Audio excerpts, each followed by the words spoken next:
बताओ। क्या पढ़े थे लास्ट क्लास में? मैं कोड पढ़े थे और क्या नाम पठार पढ़े थे, मैदानी क्षेत्र पढ़े थे और पढ़े नहीं मतलब आपके इंडिया को फिजिकल कैसे डिवाइड कराया वो चीज मैंने बताई थी, है ना। आप बताओ पॉलिटिकल समझोगे? आप लोग को ये पता है इंडिया में कितने स्टेट हैं, कौन से स्टेट के साथ बाउंड्री लगाती है, ये चीजें पता है? ये सभी नहीं पता है ना। और कौन सा स्टेट समुद्र के साथ सीमा लगाता है, पता है। ये पता है? किस किस को नहीं पता है ये मुझे बताओ जरा। कोई बात नहीं, बताते रहो, इसलिए क्योंकि ज्योग्राफी में जो पढ़ोगे वो फिजिकल ज्योग्राफी ज़्यादा पढ़ोगे और पॉलिटिकल कम पढ़ोगे। और पॉलिटिकल अधिकतर आपका क्या है, पॉलिटी में इंक्लूड हो जाता है। पूछो क्यों? राज्य पुनर्गठन आयोग पढ़ते हो तो राज्यों का गठन कब हुआ, कौन सा राज्य कब बना, जब देश आजाद हुआ तो क्या कितनी रियासतें थी, ये सब आप पॉलिटी हिस्ट्री में पढ़ते ही पढ़ते हो। तो ये ज्योग्राफी में बिल्कुल हट जाता है। बस ये इसलिए पढ़ाते रहता है कि थोड़ी सी पॉलिटिकल नॉलेज आपको इंडिया की हो जाएगी।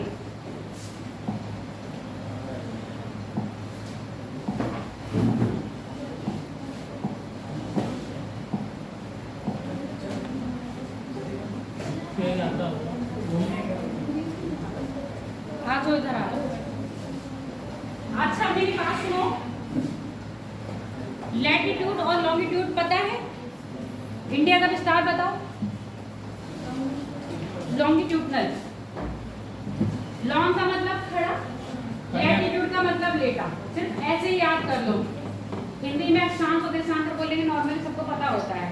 जब इंग्लिश में लॉन्गिट्यूड आ जाएगा तो मतलब जो लॉन्ग है जो खड़ा हुआ है, और लैटिट्यूड मतलब जो लेटी हुई है। तो मुझे पहले इसका लॉन्गिट्यूडनल वो बताओ विस्तार इंडिया का। घर जाके देखे नहीं, देखे ही नहीं हो। लॉन्गिट्यूडनल 67 डिग्री 7 मिनट से देशांतरी विस्तार, हाँ 67 डिग्री 60 मिनट से 97 25 तक, है ना। 97 डिग्री 25 मिनट पूर्वी या पश्चिमी? पूर्वी देशांतर। समझ गए कि नहीं? आशा नहीं, क्योंकि तुम लोग उस दिन क्लास में थे ही नहीं। दोबारा बता दे रही हूँ। देखो मुझे दोबारा बताने में, तिबारा बताने में, 5वीं बार बताने में कोई दिक्कत नहीं।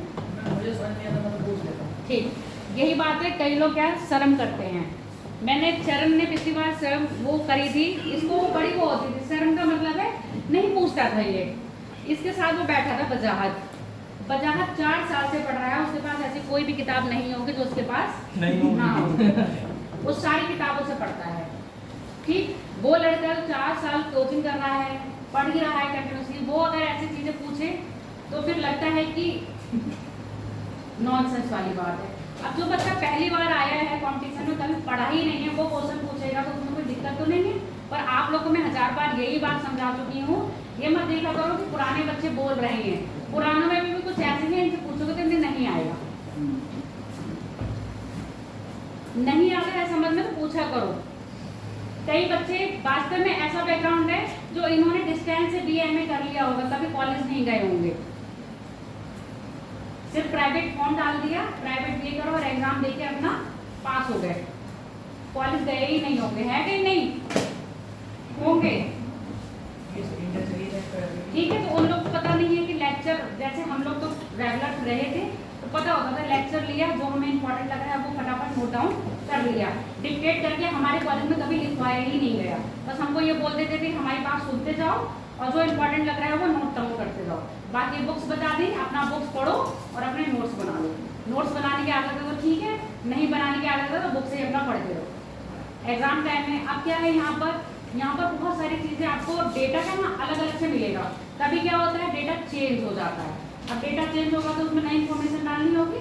जब नई इन्फॉर्मेशन डालनी होगी तो उसको अलग से पेज लगाने पड़ेंगे। इसलिए कहते हैं फ्री पेपर में अपना नोट्स बनाओ और इतना स्पेस हमेशा रखा करो गैप कि कुछ ऐड करना हो आराम से हो जाए। इसलिए कहते हैं शॉर्ट नोट बनाओ। शॉर्ट नोट क्या होता है, फटाफट पिक्टोरियल फॉर्म जिसको बोलते हैं, एक बार देखा फटाफट समझ में आ गया। अब जब आप पैराग्राफ में देखते हो, पैराग्राफ पता है जब आता है जब आप पहली बार पढ़ रहे हो, तब आपको लग रहा है ठीक है हम पहला पैराग्राफ में पढ़ रहे हैं, उसके बाद दूसरी साल या तीसरी साल जाते हैं तब आपको नोट्स हमेशा शॉर्टकट ही बनाने चाहिए, क्योंकि पूरी जो प्रोसेस होता है वो तो आपके दिमाग में है ही। आपको क्या करना है, बस की पॉइंट ये तो रखना है। अब मैं आपको जो डिक्टेट करवाती हूँ वो तो मेरे सारे दिमाग में है, आपने कभी देखा मेरे को बुक लाते हुए? जो की पॉइंट होते हैं वो मैं अपना लेके आती हूँ कि हाँ ये चीज़ बतानी है कि ये चीज़ मिस ना हो जाए। बाकी प्रोसेस हमेशा ज्योग्राफी में कुछ नहीं है, पता नहीं आप लोग को क्यों इतनी टफ लगती है, मुझे यही नहीं समझ में आता है। ऐसे ऐसे नाम तो पहली बार जब सुनोगे तो ऐसे ही ऐसे नाम होंगे। जब मैंने गार्ड सुना था मुझे गार्ड ही नहीं पता था, दोआब नहीं पता था, क्योंकि ज्योग्राफी के नेम ही हैं जो कंफ्यूज करते ही करते हैं। अब धीरे धीरे क्या होगे, आप इनसे जुड़ोगे तो आपको लगेगा कि ये बहुत है। जैसे आप चाइनीज व्यक्ति से जुड़ो तो पहली बार में उसका नाम ही नहीं ले पाओगे, पर धीरे धीरे वो आपका दोस्त हो जाएगा तो आराम से आप उसका नाम क्या करने लगोगे, सिंग चोंग, जिंग चोंग, पिंग चोंग, जो भी नाम होंगे चोंग चोंग आराम से ले लोगे। पहली बार लेने में दिक्कत होगी। जैसे आपने वो गोवा वाली मूवी देखी है ना, कौन सी थी वो, एक थी नहीं कि सफर गोवा तक जाना है, नाम लेते हाँ जो भी हो, नाम लेते लेते क्या हो जाएगा, सफर कट जाएगा, तो वो अपना नाम ये नाम वो नाम है ना, साउथ में नाम देखते हो ना, तो कैसे है, तो आप यही चीज है, जब आप साउथ के लोगों के नाम सुनोगे पहली बार तो बहुत आपको अजीब से लगेंगे, पर धीरे धीरे क्या हो जाएगा, नाम सुनते रहोगे, हैबिचुअल हो जाओगे तो नाम लेने आ जाएंगे। तो पहली बार जब आप नाम सुनोगे तो आपको ये लगेगा पता नहीं मैडम कौन से ग्रह से ये नाम उठा के लाई और हमारे सामने पेश कर दिया, है ना, बिल्कुल ऐसे लगता है ना कि हमारे सामने पेश कर दिया आप ये नाम। अब ये कौन सा बला है जिसको मुझे याद करना पड़ेगा, कुछ नहीं होता, छोटे छोटे टर्म होते हैं जिसके बारे में आपको पता होना चाहिए। अक्षांश देशांतर, जब ज्योग्राफी नॉर्मली होता है, मुझे ही नहीं पता था कि पोलर पे 6 महीने का दिन होता है, 6 महीने की रातें होती हैं। क्या इंडिया में ऐसा भी स्थान है कि जहाँ पर दिन और रातें भी, जब ये चीज़ें पढ़ोगे तभी समझ में आता है ना। और ज्योग्राफी हम पढ़ क्यों रहे हैं, आप मान लो यूपीएससी की तैयारी कर रहे हो, स्टेट इंडिया में अलग अलग स्टेट के बारे में जानोगे, कल्चर पढ़ रहे हो, हिस्ट्री का क्यों पढ़ाया जा रहा है ये बताओ मुझे, बेनिफिट पता है या बस खाली परीक्षा पास करना है इसीलिए पढ़ा रहे हैं, किस बात के लिए, समझ, प्रशासन को चलाना है। मान लो आप यूपी के हो, आपकी पोस्टिंग तमिलनाडु में कर दी, आपको उसके कल्चर के बारे में पता ही नहीं है, वहाँ की भौगोलिक स्थिति के बारे में पता ही नहीं है, तो सर्वाइव कर पाओगे आप, अभी थोड़ा है ना।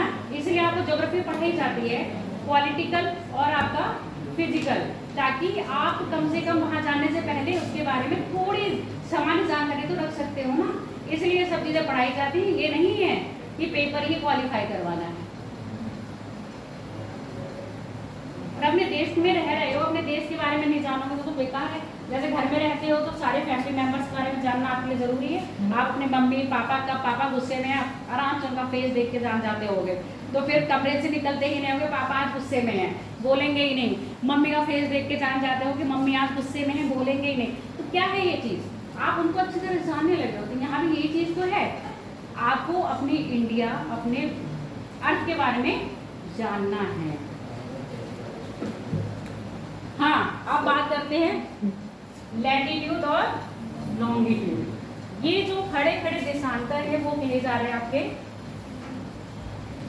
हालांकि पिछली बार क्लास में बता चुकी हूँ, तब भी आधे से ज़्यादा बच्चों को नहीं पता, क्योंकि घर जाके आप देखते नहीं हो।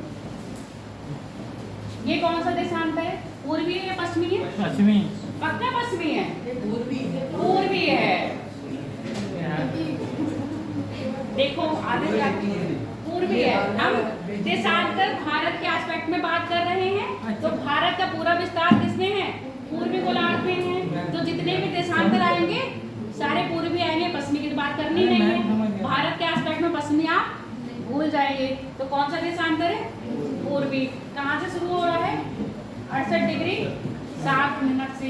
7 मिनट के लिए हम क्या लगाते हैं, और जब सेकंड और आ जाता है तो हम डबल डॉट लगा देते हैं। आगे बात समझ में, कब से कहाँ तक जा रहा है आपका, 97 डिग्री 25 मिनट। कौन सा देशांतर है, पूर्वी। याद हो गया, ये भारत का देशांतरीय विस्तार है। अब भारत के हम अक्षांशीय विस्तार की बात करेंगे।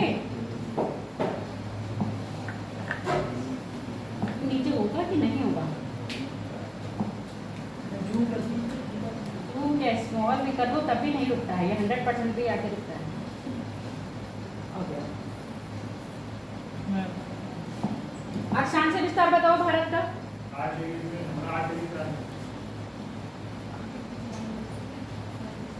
मुख्य भूमि का पूछ रही हूँ अभी मैं।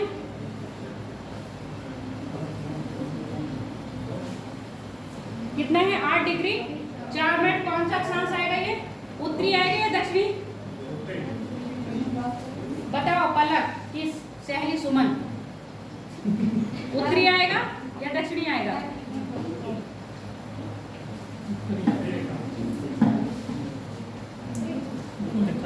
क्लास में थोड़ा सा बोलना सीखो।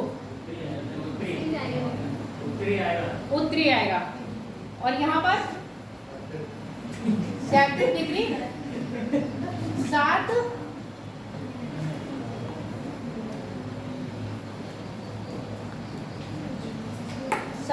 मिनट। ये कौन सा आएगा? उत्तरी आएगा या दक्षिणी आएगा?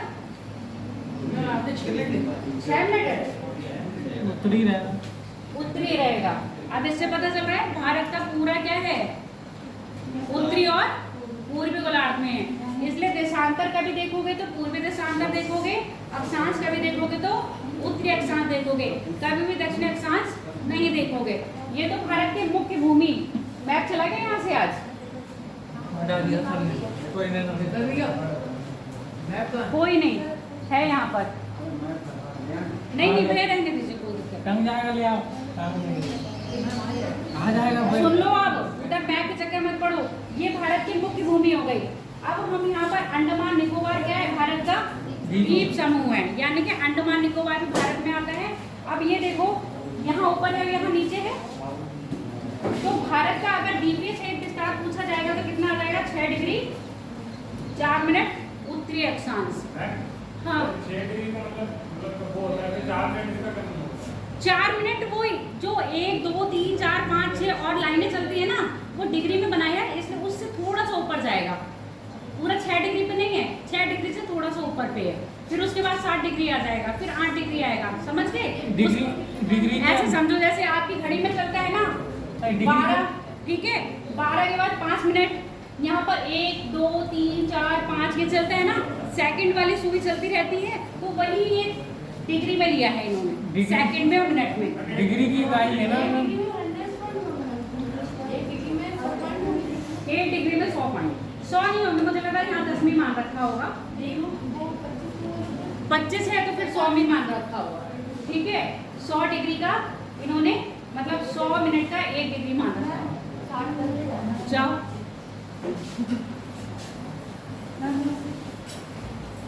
ऐसे ही जैसे घड़ी होती है ना, 1 घंटे में कितने 60 मिनट होते हैं और कितने सेकंड हो जाते हैं? सेकंड कितने होते हैं 1 घंटे में? 1 घंटे में कितने सेकंड है? 360 सेकंड हो गए ना। आगे बात समझ में? तो इसी को इन्होंने डिग्री कहा है। डिग्री 3600 सेकंड हो गए ना, 360 पूरा वो हो गया। अब ये अब सुनते जाओ, 1 डिग्री हो गया, डिग्री के बाद फिर मिनट आ जाता है, मिनट के बाद फिर सेकंड आते हैं। पर हम लोग क्या यहीं तक ही लेते हैं, सेकंड को हम काउंट नहीं करते। सेकंड आएगा तो डबल ये लगा हुआ, क्या कहते हैं, डैश कहते हैं ना इसको, डबल डैश, और मिनट होगा तो सिंगल डैश। और यहाँ पर डिग्री होगा तो आपको ऊपर डिग्री का पॉइंट दिखाना होगा। 6 डिग्री 4 मिनट उत्तरी होगा, दक्षिणी उत्तरी अक्षांश। अब बात नहीं करो, समझ में आ गया? अगर हम द्वीपों सहित भारत का विस्तार देखेंगे तो 6 डिग्री 4 मिनट, मुख्य भूमि का देखेंगे तो 8 डिग्री 4 मिनट, ये सेम रहेगा। सबसे उत्तरी पॉइंट कौन सा था भारत का? क्या? सबसे उत्तरी पॉइंट इंदिरा कॉल। कहाँ पर है? लद्दाख में। पहले कहाँ था? जम्मू कश्मीर में, ठीक है।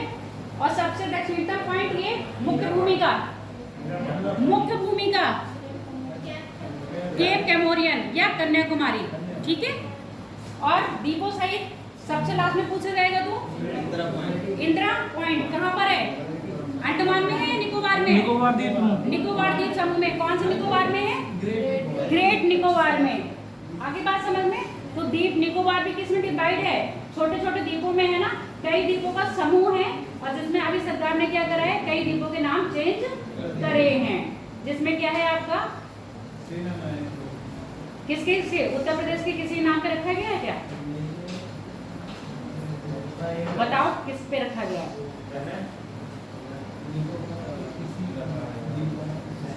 मनोज पांडे, कैप्टन मनोज पांडे के नाम पर रखा गया है। और किसके नाम पे रखा गया है? याद कर लेना, पेपर में पूछा जाएगा कौन से द्वीप का नाम चेंज करके किसके नाम पर रखा गया है। ठीक है, सुभाष चंद्र बोस के नाम पे भी रखा गया है ना, दीनदयाल का नहीं, एक रॉस द्वीप का रखा है, शहीद द्वीप भी रखा गया है, ऐसे नाम रॉस द्वीप का साथ शहीद द्वीप का भी नाम रखा गया है। तो अंडमान किसमें है? अगर यहाँ देखें तो कौन सा अंडमान है? ये ऊपर वाला उत्तरी अंडमान, उसके बाद मध्य अंडमान, उसके बाद दक्षिण अंडमान, उसके बाद लिटिल अंडमान। कार पे जाएंगे फिर निकोबार पे, उत्तरी कार निकोबार है ना, कार निकोबार के फिर लिटिल निकोबार, लिटिल निकोबार के बाद फिर ग्रेट निकोबार। मिल गया? कहाँ है एटलस? एटलस में देखो अपने, देखो ना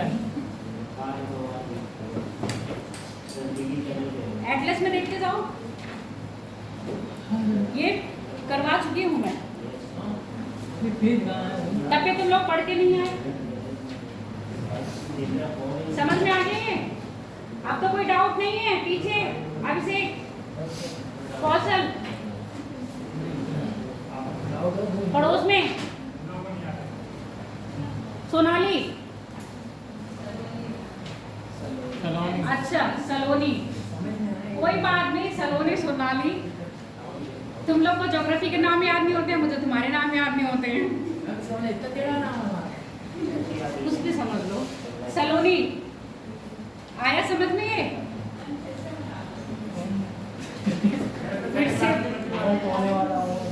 फिर से बता दो, जो अंडमान है, अंडमान ऐसे नहीं है पूरे लैंड में है। अंडमान क्या है? छोटे छोटे द्वीपों में बटा हुआ है, जो हम मेन द्वीप से जानते हैं। ये हो गया 1 2 3 4। जो उत्तर में है वो उत्तरी अंडमान हो गया, ठीक है। जो मिडिल में है वो मध्य अंडमान हो गया। जो इसके मिडिल के नीचे है वो क्या हो गया? दक्षिणी अंडमान हो गया। और जो सबसे लास्ट में है वो क्या हो गया? लिटिल अंडमान। अंडमान के बाद फिर द्वीप आते हैं नीचे निकोबार के, ये 3 में है। एटलस लाती हो कि नहीं साथ में? क्यों? बिना एटलस के कैसे काम चल जाएगा? ले लेना। आप देख लो यहाँ पर निकोबार अंडमान के द्वीप पढ़ लिए बड़े बड़े। अब यहाँ छोटे देखो, ये क्या है? निकोबार है। कौन सा निकोबार है? कार निकोबार है। इसके पास आके बैठ जाओ, एटलस है। कार निकोबार देखते जाना एटलस में। कार निकोबार के बाद देखो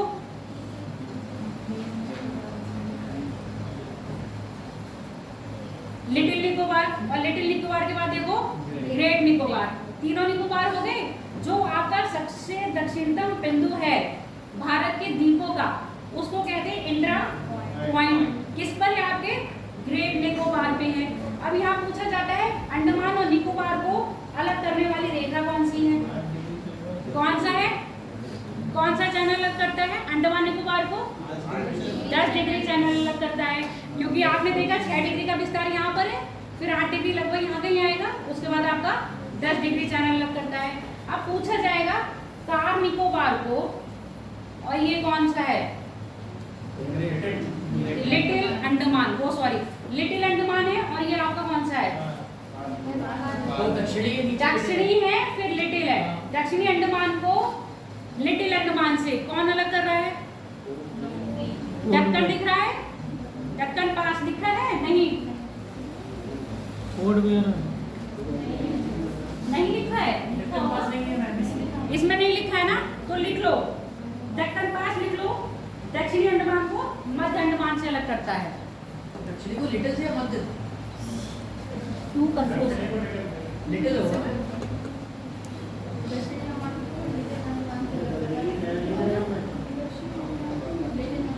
दक्षिणी अंडमान को लिटिल अंडमान से, इसमें लिटिल अंडमान लिखा ही नहीं है। ठीक है, लिखा तो है 10 डिग्री चैनल, 10 डिग्री चैनल इसमें लिखा है लिटिल अंडमान, और यहाँ ये बीच में है, ये देखो दक्कन। हाँ, लिटिल अंडमान और दक्षिण अंडमान, ये 10 डिग्री चैनल को अंडमान निकोबार को लगता है। दक्कन है लिटिल अंडमान, हाँ, और ये है इसके बीच में जो है ये दक्कन पास। हाँ ये ला लिख लिया दक्कन पास तुम लोग ला। ये हिंदुस्तान है और ये क्या है दक्षिण अंडमान, इसके बीच में जो है लिख लिया नहीं बात नहीं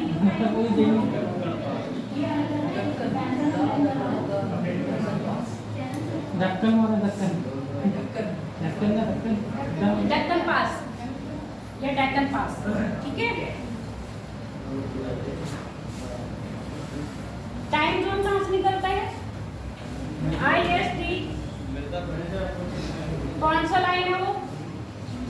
पूर्वी देशांतर या पश्चिमी देशांतर है?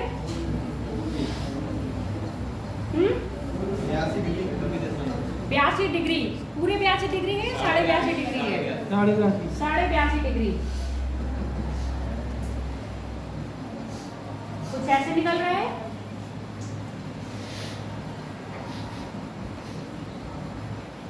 कौन सा देशांतर है? पूर्वी, है ना? देखो मिल गई। इसको कह रहे हैं IST, Indian standard time line. ये ग्रीन डिश से कितना आगे चलती है?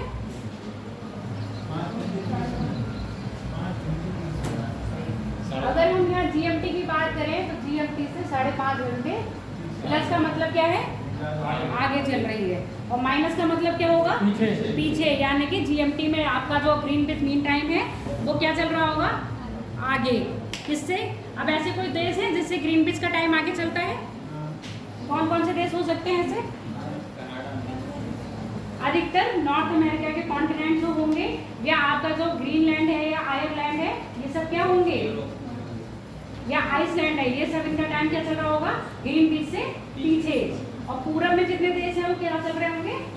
आगे। अब ऐसे सोच लो, समझ लो, जितने भी देश पूर्वी गोलार्ध में हैं, पूर्वी गोलार्ध का मतलब समझ में आ गया? ग्रीन डिश से पूरब की साइड है, उनका सारा टाइम क्या चल रहा होगा? प्लस में चल रहा होगा। और जितने भी पश्चिम में हैं उनका टाइम कैसे चल रहा होगा? माइनस में। अब तो कंफ्यूज नहीं होंगे। और भारत की मानक रेखा जो निकलती है टाइम लाइन, कितने राज्यों से होकर गुजरती है? 5 राज्य। कौन कौन से? उत्तर से दक्षिण बताओगे आप मुझे? उत्तर प्रदेश, मध्य प्रदेश, छत्तीसगढ़, उड़ीसा, आंध्र प्रदेश, ठीक है। कर्क रेखा? गुजरात, राजस्थान, मध्य प्रदेश, छत्तीसगढ़, झारखंड, कुछ ऐसे निकलता है, त्रिपुरा, मिजोरम, है ना? तो ऐसे निकलती है ना। कौन कौन से? गुजरात, राजस्थान, मध्य प्रदेश, छत्तीसगढ़, झारखंड, पश्चिम बंगाल और त्रिपुरा और मिजोरम। ये कौन से आपके 3.5 डिग्री उत्तरी? उत्तरी होगा ना या दक्षिणी होगा? उत्तरी होगा। समझ गए? भारत के विषय में देखो, नॉर्मल पूछा नहीं जाता है, स्टेटमेंट में दे देंगे तो आपको क्या याद रखना पड़ेगा? पूर्वी याद रखना पड़ेगा। भारत के एस्पेक्ट में कभी देशांतर पूछेगा तो पूर्वी देशांतर होगा, कभी पश्चिमी नहीं होगा, ठीक है। अब साथ में पूछेगा तो हमेशा उत्तर होगा, कभी दक्षिण नहीं होगा, क्योंकि भारत मूलतः कहाँ है?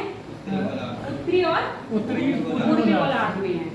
इसके बाद अगर हम पूरे एशिया में बात करें, एशिया में भारत की अवस्थिति कहाँ पर है? एशिया को अगर काटोगे तो दक्षिण पूर्वी आएगा क्या?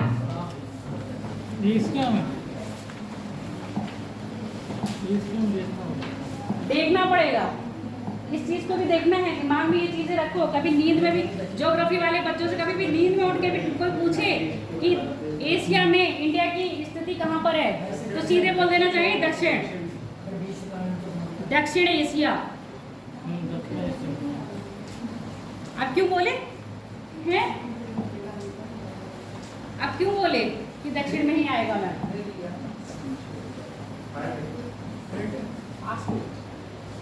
मैम, हाँ बोलो। है कभी दिशाएं बदल जाती हैं, नॉर्थ कभी पूरब में हो जाता है। दिशाएं नहीं बदलती हैं, दिशाएं कभी नहीं बदलती हैं, दिशाएं वही रहती हैं। अब मैं बता रही हूँ इसको कंफ्यूज किया, बात सुन लो, इसलिए मैंने वर्ल्ड मैप खोला है।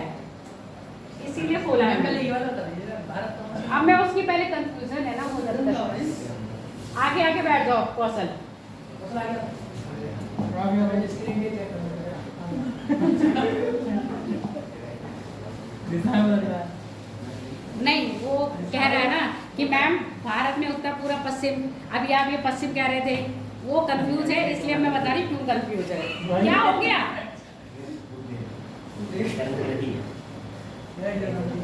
अपना एटलस खोल लो। देखो ये 0 डिग्री लाइन है,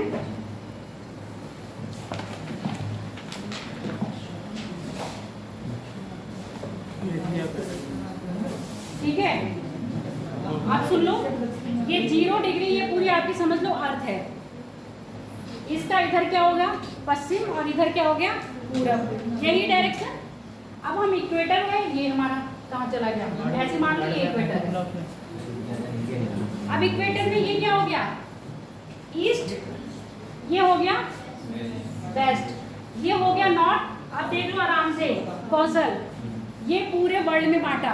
अब इंडिया आपको कहाँ दिख रहा है, ये किधर जा रहा है ईस्ट है, ठीक है। और ये इधर देखो इसके आधे में देखो नॉर्थ है ना, यहाँ नॉर्थ पड़ रहा है या ईस्ट पड़ रहा है। अब ऐसे मत देखना, अगर ऐसे भी देखोगे तो क्या यहाँ पड़ रहा है नॉर्थ ईस्ट।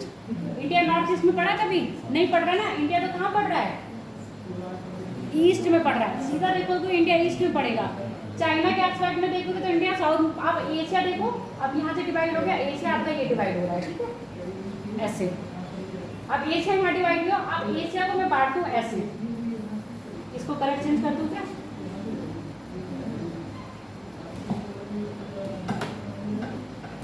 ब्लैक ले लो, थोड़ा सा और मोटा ले लो। अब इंडिया जो एशिया है, एशिया को मैंने बांटा। अब देखो, अब एशिया को अगर हम बांट रहे हैं आधा आधा, तो इंडिया कहाँ आ रहा है दक्षिण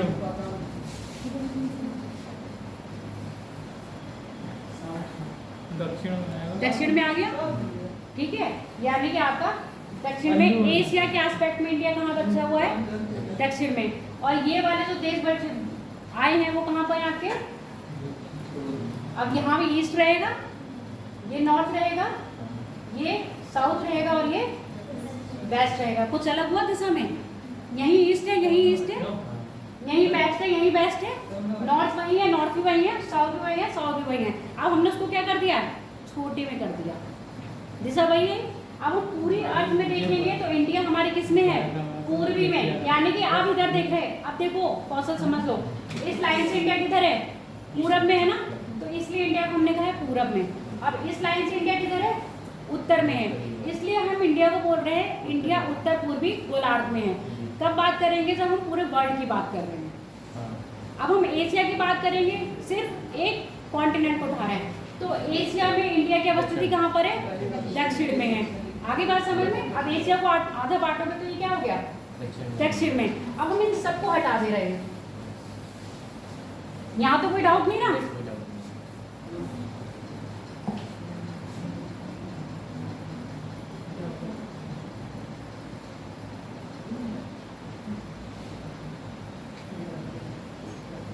अब अपना इंडिया दिख रहा है ना पूरा।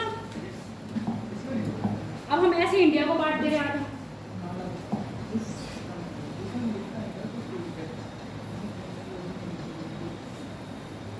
अब बताओ ये इंडिया का क्या हो गया, ये इंडिया का क्या हो गया, ये इंडिया का क्या हो गया, ये क्या हो गया। आगे बात समझ में। अब दिशा बदली क्या, नहीं बदली ना, वही सेम दिशा रही। अब हम इंडिया के एस्पेक्ट में देख रहे हैं। अब इंडिया के पूरब में कौन से राज्य है, इंडिया के पश्चिम में कौन से राज्य है, इंडिया के उत्तर में कौन से राज्य है, इंडिया के दक्षिण में कौन से राज्य है, और इंडिया के मध्य में कौन से राज्य है। ये हमने इंडिया को बांटा। दिशा तो वही रही ना, दिशा चेंज नहीं होती है। बस आप जब विश्व के यानी कि ग्लोब पर पृथ्वी देखोगे इंडिया कहाँ पर है, तो उत्तर पूर्वी गोलार्ध में है। एशिया के एस्पेक्ट में देखोगे तो एशिया को आधा आधा डिवाइड करोगे तो दक्षिण एशिया में है। और इंडिया में देखोगे तो अब इंडिया हमारा पूरा वैसे डिवाइड हो जाएगा, दिशाओं में परिवर्तन नहीं होता है। और कोई किसी को डाउट है दिशाओं में कि मैडम कभी कह देती है इंडिया पूर्वी में है, फिर इंडिया को पूरी पूर्वी देशांतर क्यों कह रहे हैं, क्योंकि देशांतर किससे निकल रहा है, ग्रीन बीच से निकल रहा है। ग्रीन बीच के पूरब की साइड जितने भी देशांतर है सब पूरब में है, और ग्रीन बीच के जितने भी पश्चिम में है वो सारे पश्चिमी देशांतर है। अब चूंकि इंडिया किधर है, पूर्वी गोलार्ध में है, इसलिए हम पूर्वी देशांतर से बात करेंगे। इसीलिए तो पेपर में कंफ्यूज करते हैं। आपको दे देंगे ना, यहाँ पर दे देंगे ये वाला है पॉइंट, क्या था इसका 68 डिग्री 7 मिनट, है ना। अब आप कहोगे ये तो इंडिया का गुजरात पश्चिम में है, वो यहाँ कर देंगे वेस्ट, कंफ्यूज करने के लिए कि आपको कितना समझ है, कर देंगे वेस्ट। जबकि क्या है ये ईस्ट है। अब यहाँ कर देंगे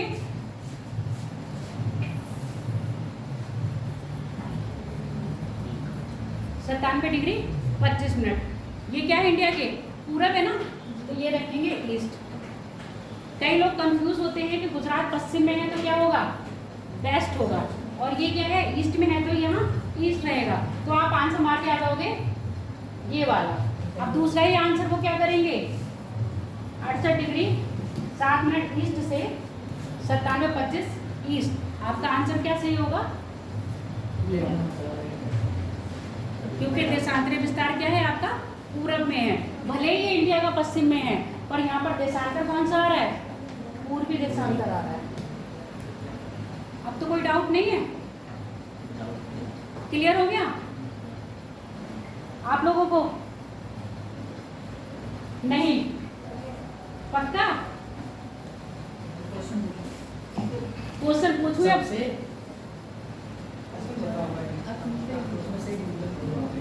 अब मैं अभी जस्ट बताया है तो इसलिए अभी क्वेश्चन तो नहीं पूछूंगी। क्वेश्चन का फॉर्मेशन करूं? ठीक है, मैं क्वेश्चन का फॉर्मेशन कर देती हूँ तो मैं बताऊंगा। 8 डिग्री 4 मिनट उत्तरी अक्षांश, भारत का सबसे दक्षिणतम बिंदु इंदिरा पॉइंट है।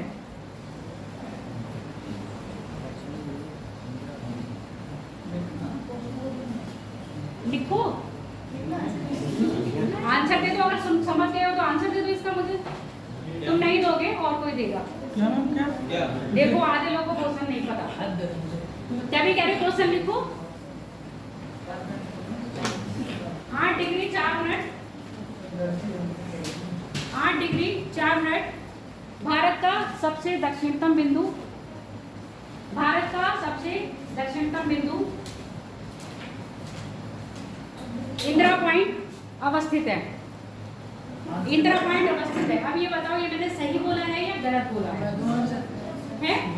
गलत क्यों? 6 डिग्री 6 डिग्री 4 मिनट पर है। इंदिरा पॉइंट कहाँ पर है आपका? ग्रेट निकोबार में, इसलिए गलत हो गया। अगर यहाँ पर केप कैमोरल कह देते तो क्या हो जाता आंसर? सही हो जाता। आ गया तो कैसे घुमाएंगे? तो ये चीजें आपको क्या करनी पड़ेंगी, बिल्कुल ऐसे नींद में भी कोई पूछे तो आपको ये चीजें पता होनी चाहिए। सबसे पूर्वी बिंदु कौन सा है? सबसे पूर्वी बिंदु कहाँ पर है? अरुणाचल प्रदेश में, ठीक है। सबसे पश्चिमी बिंदु गौरमाथा कहाँ पर है? कच्छ की खाड़ी या गुजरात में कहोगे कच्छ जिले में ये है, ठीक है।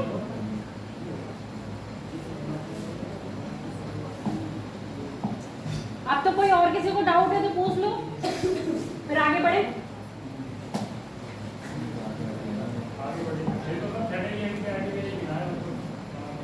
क्या हो गया? कुछ ऐसा है ही नहीं, एनसीईआरटी में है। नॉर्मल जब नहीं पढ़े होते हो तो लगता है क्या डर। चलो आ जाओ। कई कह रहे थे पॉलिटिकल की बात कर लेते हैं, फिर हम फिजिकल पर आ जाएंगे, ठीक है। पॉलिटिकल कई लोगों को नहीं पता है। भारत की स्टेट कितनी है? भारत के कितने स्टेट हैं? 28। 28 के नाम बताओगे? लद्दाख स्टेट है, हाँ, तो ये याद रखना।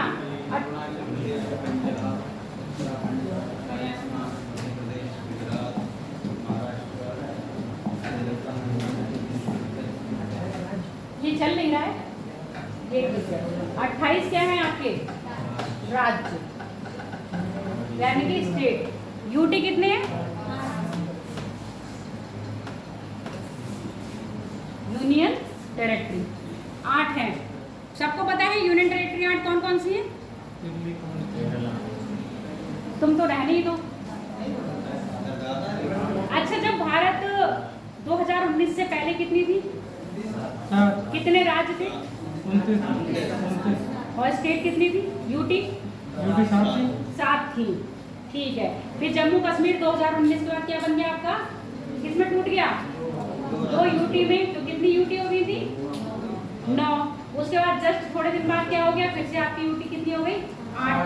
कौन सी यूटी को मिलाया गया? दमन दीव और दादरा नगर हवेली को मिलाया गया। 8 राज्य। नंबर 1 पर हिमाचल प्रदेश। लोकेशन याद रखो, हिमाचल प्रदेश के पश्चिम में कौन सा है? पंजाब। पंजाब के दक्षिण में कौन सा है? राजस्थान। तीसरा स्टेट। पंजाब के कौन सा हो गया ये? अगर हम पंजाब को ऐसे आधा बांट दें तो ये पंजाब का पूरब हो गया, ये पंजाब का पश्चिम, ये पंजाब का दक्षिण। तो दक्षिण और पूर्वी स्टेट कौन सी हो गई? हरियाणा। तो पंजाब कौन कौन से स्टेट से लगा हुआ है? ऊपर जम्मू कश्मीर से उत्तर में, और उत्तर पूरब में किससे लगा हुआ है? आपके हिमाचल से। दक्षिण पश्चिम में, दक्षिण पूरब में हरियाणा से, और दक्षिण में राजस्थान से, पश्चिम में पाकिस्तान से। आगे बात समझ में?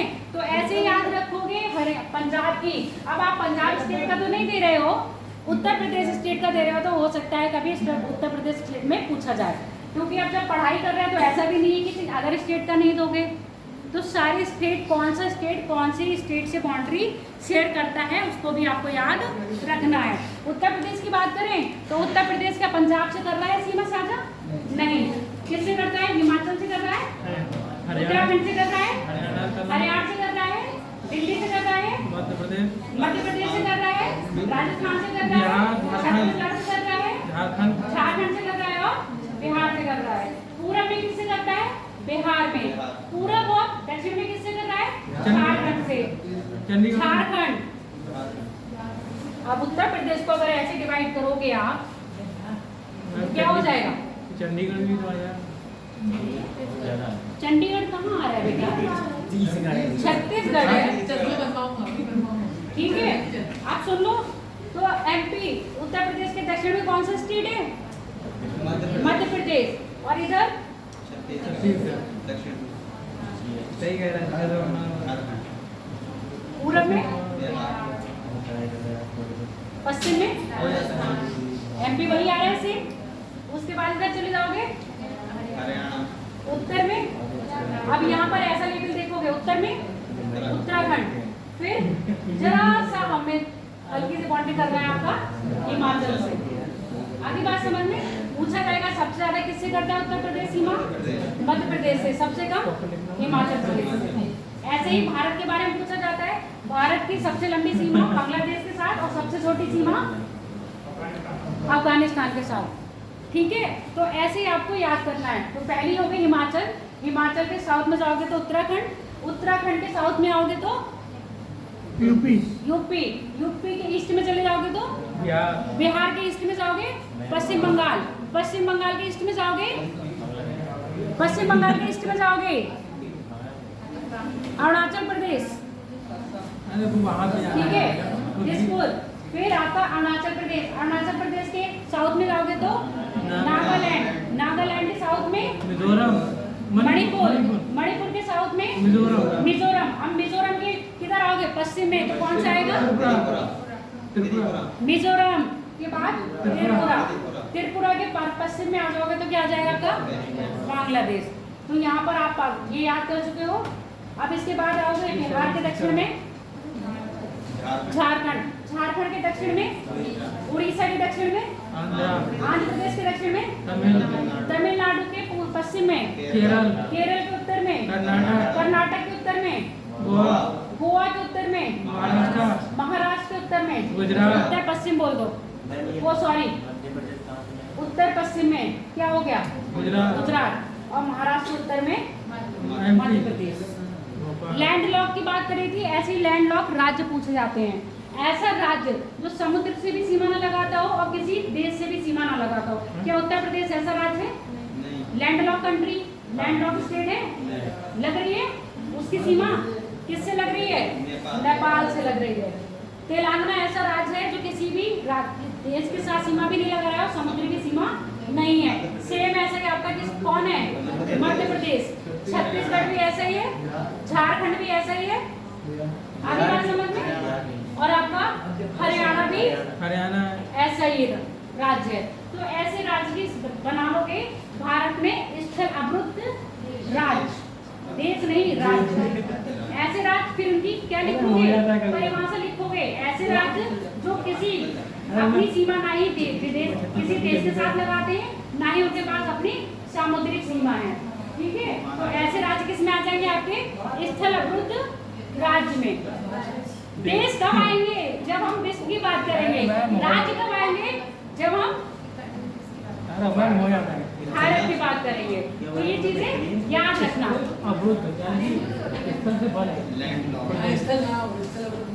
पता है क्या होता है? सुनो मेरी बात, जहाँ से मैं बोलती हूँ उसको अगर पीछे से रिपीट करोगे तो आपका दिमाग यहाँ बैठेगा, और मैं बोल रही हूँ और आप सुन रहे हो, बोल नहीं रहे हो, रिपीट नहीं कर रहे हो, तो आपको याद नहीं होगा। और ये वाली क्लास तो आप ऐसे समझो तो केजी वाले बच्चों को ए फॉर एप्पल बोलो बेटा, ए फॉर एप्पल, तो आप बोलोगे ना तो याद होगा। तो अब यहाँ पर आप सुन लो मेरी बात, हवा आने दो,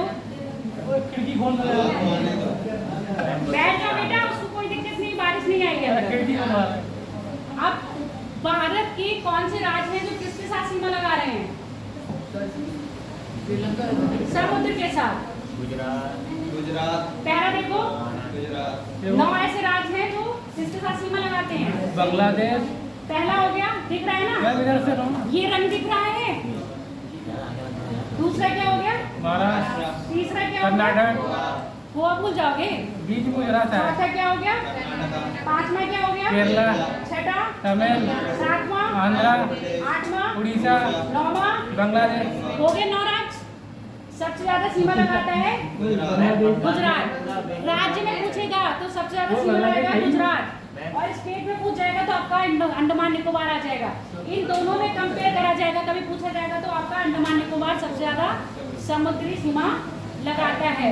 और स्टेट में पूछा जाएगा मुख्य भूमि पर तो गुजरात है। त्रिपुरा नहीं आएगा क्या इसमें? नहीं, ये बांग्लादेश है। बांग्लादेश की वो सीमा बांग्लादेश की सीमा में आता है। मतलब भारत के नक्शे में बांग्लादेश को ऐड कर दिया गया। नहीं, जो भारत का हिस्सा था ये अलग कर दिया गया है। ये पूर्वी पाकिस्तान का है। देखो एटलस सामने रखा है। एटलस सामने वो वहाँ देख रहे हैं, ये बांग्लादेश है, इंडिया की सीमा बस ये लग रही है, ये दिख रहा है? बस ये इसका है। कहने का मतलब ये तो भारत का हिस्सा था ये पहले ना। भारत का हिस्सा था पहले। अगर ये अपने भारत में आ जाएगा तो बस समुद्री सीमा लगेगी, नहीं लगेगा तो ये स्टेट समुद्री सीमा नहीं लगाते हैं। ठीक है, लगभग कम से कम वो देख तो रहा है, पढ़ तो रहा है, क्वेश्चन पुट तो करता है। त्रिपुरा और मिजोरम कैसे राज्य है जो समुद्र के साथ सीमा नहीं लगाते हैं? अब कभी कभी देख लो, लोकेशन दिमाग में ऐसे रखो। अब पूछा जाएगा ऐसे कौन से उत्तर प्रदेश के ऐसे कौन से जिले हैं, उत्तर प्रदेश की बात करें, ऐसे कौन से जिले हैं जो राज्य और देश दोनों के साथ सीमा लगाते हैं? हाँ, दूसरा कौन सा हो गया? महाराजगंज, जो बिहार के साथ सीमा लगाता है और नेपाल के साथ सीमा लगाता है। यहाँ आपका पीलीभीत हो गया। मैंने क्या पूछा, क्वेश्चन तो सुन लो। ऐसे कौन से जिले हैं जो देश के साथ और स्टेट के साथ सीमा लगाते हैं? पीलीभीत क्या है? एक देश और एक स्टेट। राज्य के साथ सीमा लगा रहा देश के साथ नहीं लगाते, देश के साथ भी लगाते हो। दोनों के साथ। हाँ, ऐसा जिला जो स्टेट के साथ भी लगाता हो और देश के साथ भी लगाता हो। तो देश के साथ लगा रहा है नेपाल, स्टेट के साथ लगा रहा है हरियाणा। इधर महाराजगंज देश है नेपाल और आपका स्टेट है बिहार। समझ में आ गया? तो ऐसे क्वेश्चन पूछे जाते हैं। पीलीभीत लगाता है। ये तो जब उत्तर प्रदेश स्पेशल पढ़ोगे तो अपना पढ़ लेना, ये तो मैंने आपको नॉलेज के लिए बता दिया है। पीलीभीत इधर उत्तराखंड से भी लगाता है, उधर नेपाल से भी लगाता है। हाँ, नहीं समझ आया? आ गया मैं। किसी को आई बात समझ में? नहीं, पीछे क्या बताओ? ऐसा स्टेट या तो शांत हो जाओ, या तो ऐसा स्टेट पूछा जाएगा जो किसके साथ सीमा लगा रहा होगा या किसी देश के साथ लगा रहा होगा और साथ में राज्य के साथ भी। तो ऐसा स्टेट अपना उत्तर प्रदेश हो सकता है जो देश के साथ सीमा लगा रहा है, नेपाल, और स्टेट के साथ तो लगा ही रहा है। ठीक है, अब यहाँ पर देखो जो आपका त्रिपुरा है, त्रिपुरा किसके साथ सीमा लगा रहा है? बांग्लादेश के साथ। मिजोरम एक ऐसा राज्य है जो बांग्लादेश के साथ भी सीमा लगा रहा है और म्यांमार के, यानी कि 2 देशों के साथ सीमा लगा रहा है। अभी तक आपने कोई ऐसा स्टेट पढ़ा जो 2 देशों के साथ सीमा लगा रहा हो? स्टेट यूटी की बात नहीं करी है। और कोई ऐसा स्टेट हो सकता है जो 2 देशों के साथ सीमा लगा रहा हो? सिक्किम, ठीक है, नेपाल और भूटान से। अब ये देखो क्या आपका पश्चिम बंगाल है? पश्चिम बंगाल किससे लगा रहा है? नेपाल से। पश्चिम बंगाल किससे लगा रहा है? बांग्लादेश से। पश्चिम बंगाल किससे लगा रहा है? भूटान से। आगे बात समझ में? तो ये चीज याद रखोगे या नोट डाउन करोगे? झारखंड से भी लगाता है। हाँ, तो कभी कभी पूछा जाता है निम्न में से कौन सा ऐसा राज्य है जो सबसे ज्यादा देशों के साथ सीमा साझा करता है? तो ये राज्य याद रखोगे, लिखवा दूं क्या? हाँ हाँ, अब मिजोरम को हम क्या करेंगे अगर हमने आधा आधा कर लिया? ठीक है, हम ऐसे ऐसे बांटते रहे। तो ये मिजोरम का कौन सा हो गया? पूर्वी मिजोरम, और ये हो गया पश्चिमी मिजोरम। पश्चिमी मिजोरम बांग्लादेश के साथ और पूर्वी मिजोरम म्यांमार के साथ सीमा लगाता है। यही क्वेश्चन था। ये जो लाइन आ रही है ये बांग्लादेश और म्यांमार के बीच में है।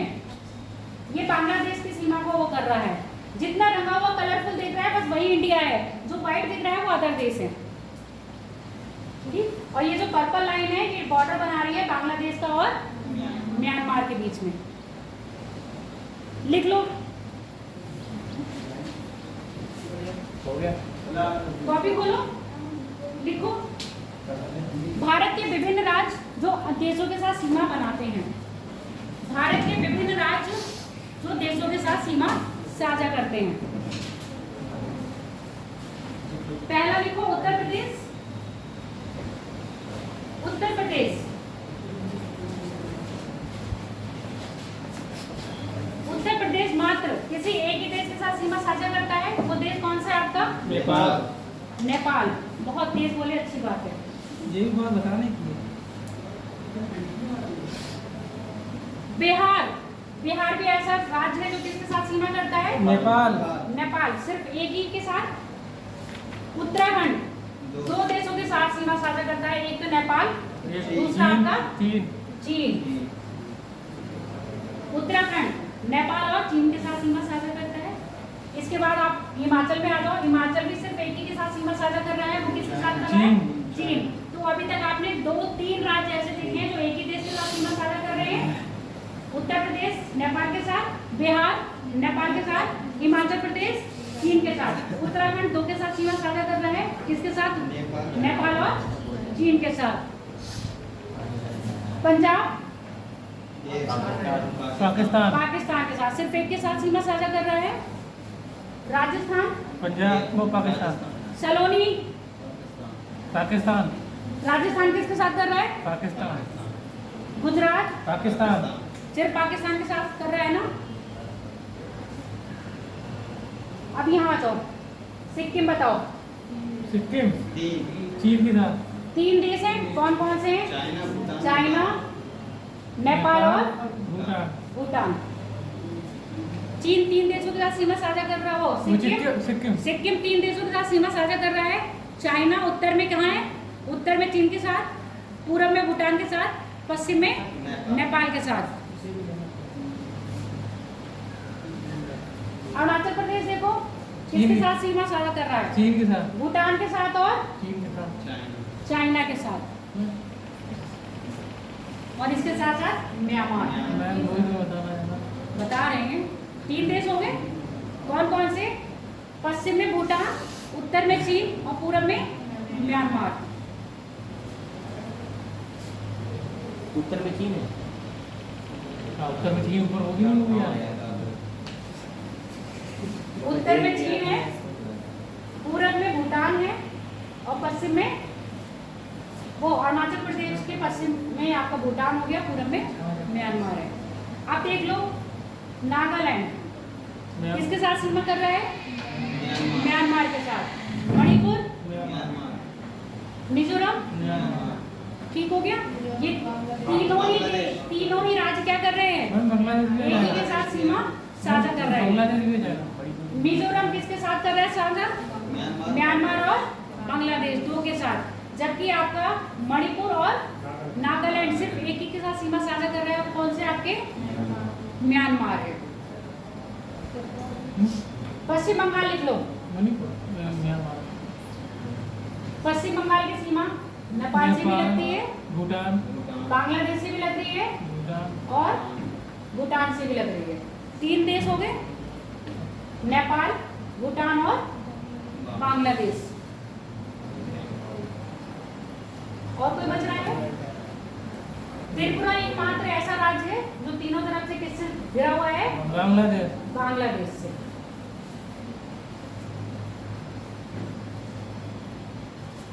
मेघालय सीमा लगा रहा है क्या? बांग्लादेश से सीमा लगा रहा है आपका मेघालय।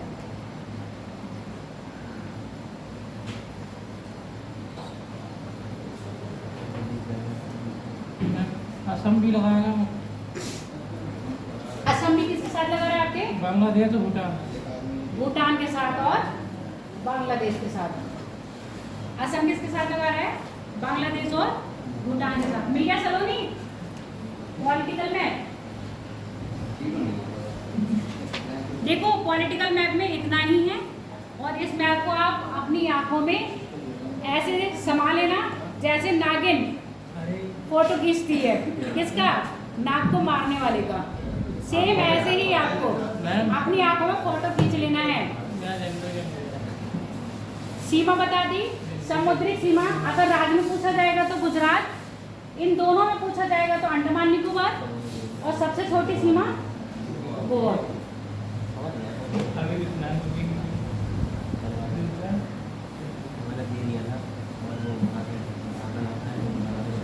अब बताओ, पॉलिटिकल मैप में किसी को कुछ समझ नहीं आएगा तो पूछ लो, फिर आगे बढ़े। सबको आ गया समझ? अपने पड़ोसी, उनके पड़ोसी समझ आ गया बेटा? क्वेश्चन पूछो फिर। चलो मैं क्वेश्चन बनाती हूँ। अपनी आंखें ये हटा दूँ मैं फिर। मैं अपना खोलूंगा। नहीं, ऐप मत खोलो फिर। भैया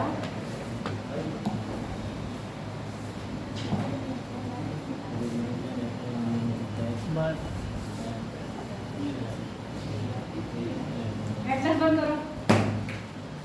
समझ में आ गया तो मैं पूछ करूँ क्वेश्चन।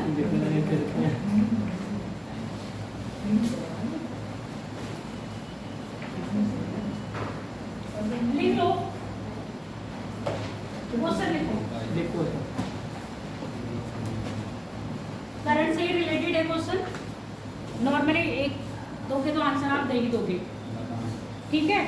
पहला लिखो, ऐसे लिखो, निम्न कथनों पर विचार कीजिए तथा सही कूट का गुलाम कीजिए। सही कूट का चयन कीजिए, गुलाम कीजिए, है ना? निम्न कथनों पर विचार कीजिए तथा सही कूट का चयन कीजिए।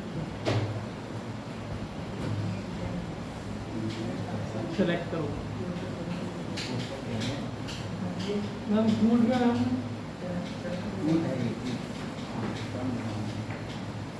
हाल ही के दिनों में बांग्लादेश में, मैंने कहा ना करंट का निकालूंगे क्वेश्चन। हाल ही के दिनों में बांग्लादेश में राजनीतिक अस्थिरता आई है। Yes ma'am. पहला कथन लिखा, पॉइंट 1 डालना नहीं तो। सही है। हाल ही के दिनों में बांग्लादेश में राजनीतिक अस्थिरता आई है। सही है।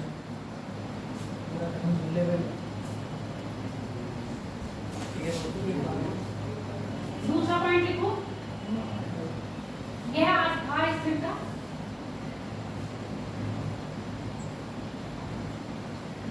अस्थिरता,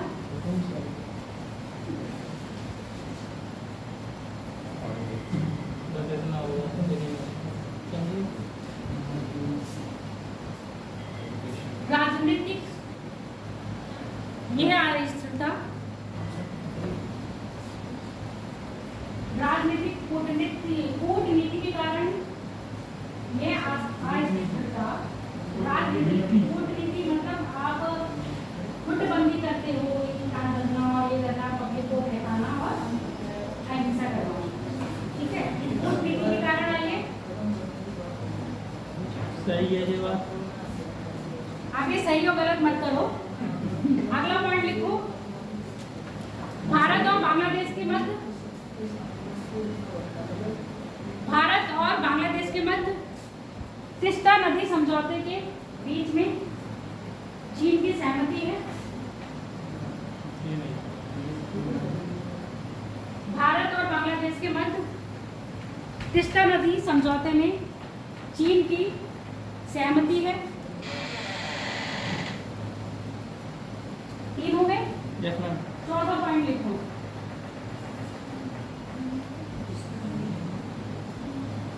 देखिए मतलब भारत बांग्लादेश के साथ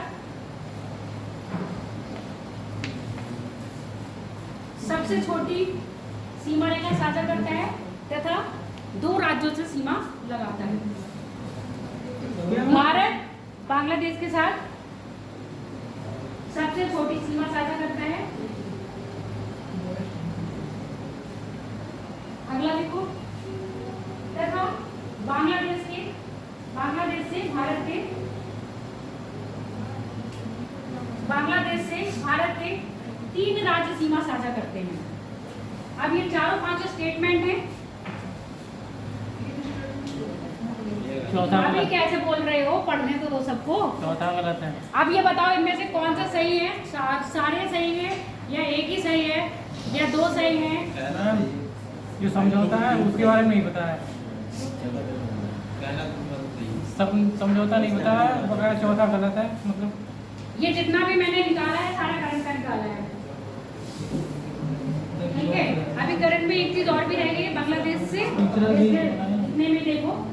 अब बताओ, इसमें फिजिकल भी आ गया, पॉलिटिकल भी आ गया, आपका करंट का भी आ गया। अब मुझे बताओ कितने स्टेटमेंट सही हैं, चाहे पीसीएस दो चाहे यूपीएससी दो, इसी तरह के क्वेश्चन फॉर्मेट होते हैं। मैम 3 सही होंगे। 3 सही कौन कौन से बताओ, क्यों, रीजन भी दोगे मुझे? देखो मैम अभी जो दिखाओ मैम, देख लो सुनो मैम नहीं कह रहा, दिखाओ फिर।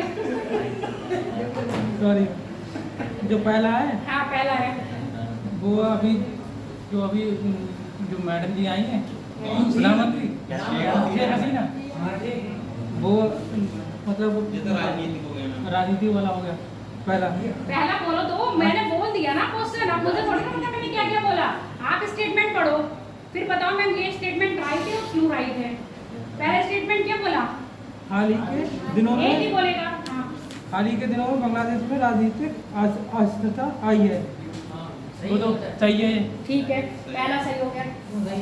मैम, क्योंकि अभी दंगे हुए ना वो उनमें वो अरे उसके लिए हुआ था रिजर्वेशन ठीक, अब दूसरा स्टेटमेंट पढ़ो, विद्यार्थियों में। दूसरा स्टेटमेंट पढ़ो। दूसरा था ये अस्थिरता राजनीतिक कूटनीति के कारण आई है। अब ये बताओ ये वाला स्टेटमेंट सही होगा या नहीं? सही गलत है। गलत है, पूछो क्यों? ये हिडन है, ये मुद्दा क्या है? हिडन है। कोई पॉलिटिकल पार्टी ऐसे सामने नहीं उभर के आई कि वो सीधे छेड़ा है। एक्चुअल में मुद्दा क्या निकल के आ रहा है? आरक्षण ही तो आ रहा है। तो ये वाला स्टेटमेंट आपका क्या हो जाएगा? गलत, क्योंकि ये हिडन मुद्दा है। पीछे से बहुत सारे लोग हैं जो इसको क्या कर रहे हैं, आग में गिराने का काम किए हैं। तो दूसरा स्टेटमेंट क्या हो गया आपका? पहला सही है, दूसरा गलत। तीसरा पढ़ो। बांग्लादेश भारत के तीस्ता नदी के समझौते में चीन की सहमति है। चीन की सहमति नहीं है, चीन हमेशा इसका विरोध कर रहा ये है। भी गलत हो गया। अगला देखो, चौथा बताओ। भारत बांग्लादेश चौथा के साथ स्टेटमेंट क्या है? सबसे छोटी सीमा ये गलत है, है? पक्का गलत है। भारत बांग्लादेश के साथ सबसे छोटी नहीं जबकि सबसे बड़ी सीमा बड़ी सीमा साझा करता है। गलत हो गया। 4 अगला बताओ। बस यही 4 हो गए। इसके आगे कितने राज्य हैं जो भारत के साथ सीमा क्या है? करते हैं? इसमें क्या बोला मैंने? 3 राज्य। और कितने राज्य हैं? हम नाम बता दो। मैम एक वेस्ट बंगाल हो गया हाँ, और दूसरा हो गया मिजोरम मिजोरम, त्रिपुरा, त्रिपुरा, असम, असम, मेघालय, असम नहीं आता। असम आता है। हाँ मेघालय हो गया एक। कितने राज्य हो ये गए? क्या है एमएच? कहाँ वो? बांग्लादेश हो गया, महाराष्ट्र मिजोरम हो गया। एमएच नहीं है, एमएच जेड है। क्या है जी? हाँ। तुम्हें जेड नहीं लग रहा है ये? है नहीं क्या? मैम नीचे वाला मैम। ठीक, त्रिपुरा हो गया, की जरूरत पड़ गई है। फिर असम हो गया, असम के बाद मेघालय, जी। एम जी कर लो। हाँ वही तो मैं कर रहा हूँ। ठीक है, एम जी कितने हो गए? 1 2 3 4 5। तो स्टेटमेंट कौन सा सही निकला? सिर्फ एक। तो आ गए समझ में कि एक क्वेश्चन को लेके कितने उठा सकते हैं। बांग्लादेश के साथ कॉन्फ्लिक्ट चल रहा है इस समय, बांग्लादेश में अस्थिरता आई है तो करंट का हो गया। भारत के साथ कौन सी सीमा निर्धारण करता है? अच्छा, जो शेख हसीना थी उसके साथ कौन सा नदी समझौता हुआ, कौन सी रेलवे लाइन चलानी हो रही थी, है ना, कौन कौन से बॉर्डर शेयर करे जाते हैं। अभी जो आपकी चल रही थी क्या जलयान के लिए चला था, तो कौन कौन से वो बनाए गए हैं। तो ये सब चीजें आपको याद रखनी है। तो इस तरह से एक से क्वेश्चन कैसे बन जाएंगे पता चल गया ना। इसलिए मैं बोल रही थी जब भी आप ज्योग्राफी पढ़ोगे तो करंट को लेके पढ़ोगे, उसके पॉलिटिकल एस्पेक्ट, उसके फिजिकल एस्पेक्ट सारे ही और ध्यान में रखोगे। मैं भाई 2 बजने वाला हूँ। चलो अब आ जाओ अपने इंडिया पर वापस।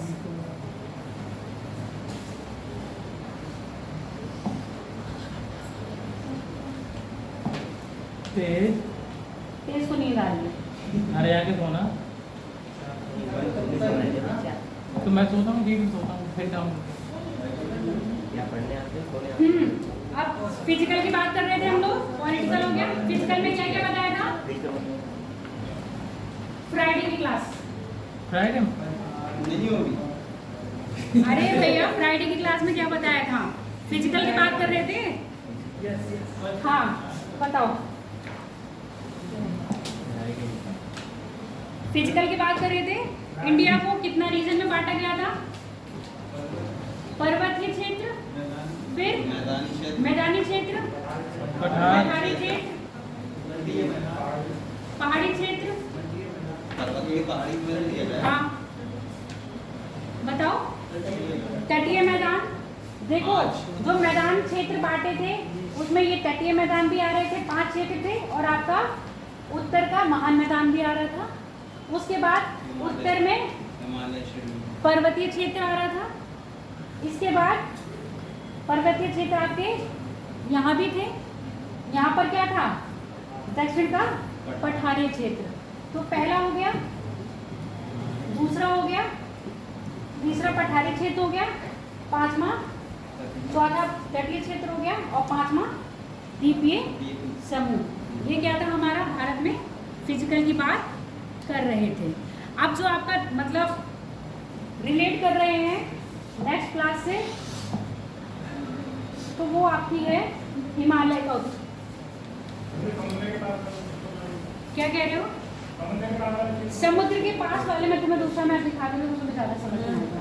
तटीय हिमालय दोनों आ जाएंगे। हाँ, तटीय और पर्वतीय, जो बिल्कुल ये वाले क्षेत्र लगे हैं जहाँ ग्रीन ग्रीन दिख रहा है, ये तटीय मैदानी भाग आ जाएंगे। ठीक है। अब तटीय मैदानी भाग के थोड़ा सा धरातल के अंदर जाओगे तो पूर्वी घाट और पश्चिमी घाट ये पर्वतीय क्षेत्र हो गए। इसके थोड़ा सा अंदर आओगे तो आपके पठारी क्षेत्र आ जाएंगे, जिसमें आपका छोटा नागपुर का पठार, दक्कन का पठार, तेलंगाना का पठार, मालवा का पठार, बघेल का पठार, बुंदेलखंड का पठार, छोटा नागपुर का पठार और आपका मेघालय का पठार, ये सारे क्या है आपके पठारीय भूमि है।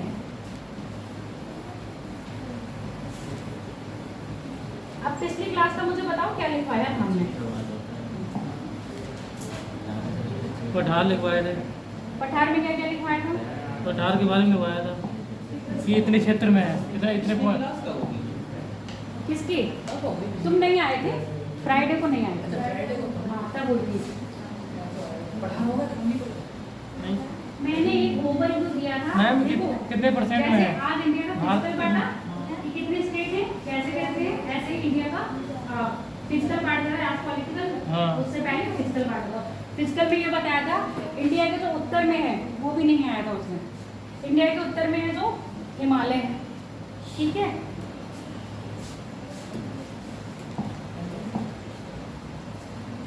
और ये देखो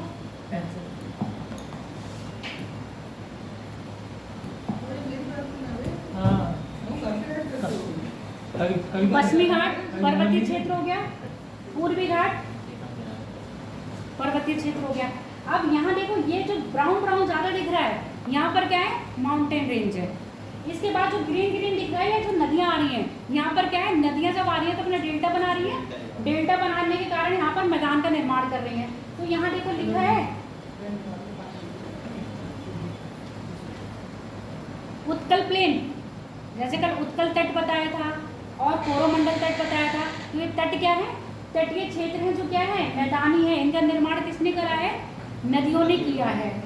इसके बाद यहाँ पर देखो दिख रहा है सतपुड़ा रेंज, उसके बाद महाराष्ट्र का प्लेटो, उसके बाद देखो यहाँ तेलंगाना का प्लेटो, फिर यहाँ पर देखो बेसिन किसका लिखा, महानदी बेसिन, यानी कि यहाँ पर महानदी बह रही है तो उसके अपने बेसिन में मैदानी क्षेत्र है।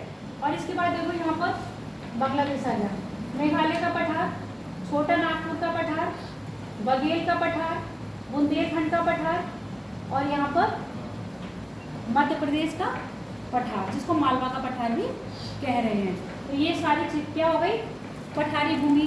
पठारी भूमि के उत्तर में जाओगे तो क्या मिल रहा है आपको, गंगा जमुना का मैदानी क्षेत्र। तो आपने गंगा जमुना का मैदानी इलाका, और गंगा जमुना के मैदानी इलाके के उत्तर में जाओगे तो आपको क्या मिलेगा, पर्वतीय क्षेत्र।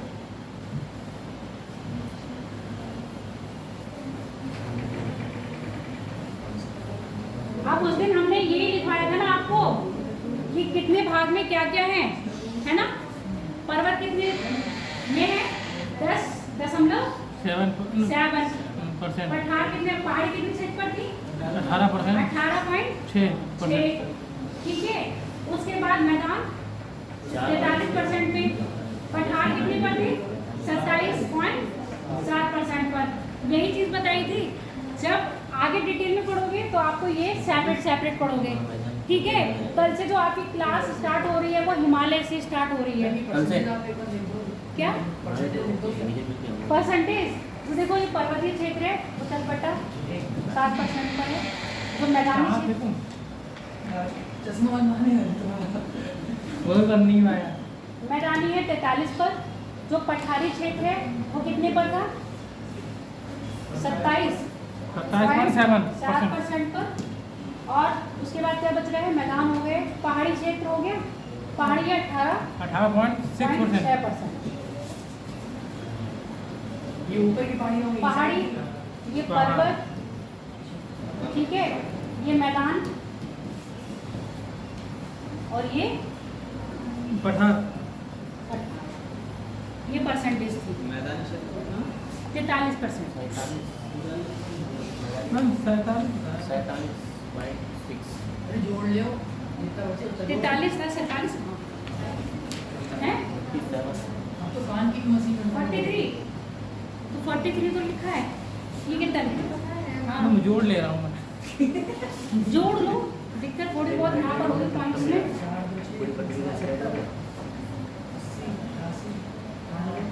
बन गए, 100 हो गया। मैंने कान की भी कान की भी दिक्कत होगी, इसको रामस्वरूप पार्क ले जाना, फिर कौशल्या देवी के यहाँ ले जाना। राम स्वरूप मिलेगा कि हम बैटरी वाले के पास ले जाएंगे, चलो सेल्फी ऐसे डालेंगे। नहीं मैम मेरा ही गलत है। तुम वही कर, आप सुन लो मेरी बात बेटा। जब जल्दी करते हो। भारत यानी कि जब गोंडवाना लैंड किससे अलग हुआ था, अंगारा लैंड से। फिर सिर्फ अंगारा लैंड से अलग हुआ, गोंडवाना और किसी से अलग नहीं हुआ। गोंडवाना में तो ब्रेक हुए कि नहीं हुए, समझ में आ रहा है, समझ में आया अंगारा और गोंडवाना। अरे पिछली क्लास में बताई हुई है, तुम नहीं आई थी। चलो कोई फिर से बता देंगे। कितनी बार बताओ।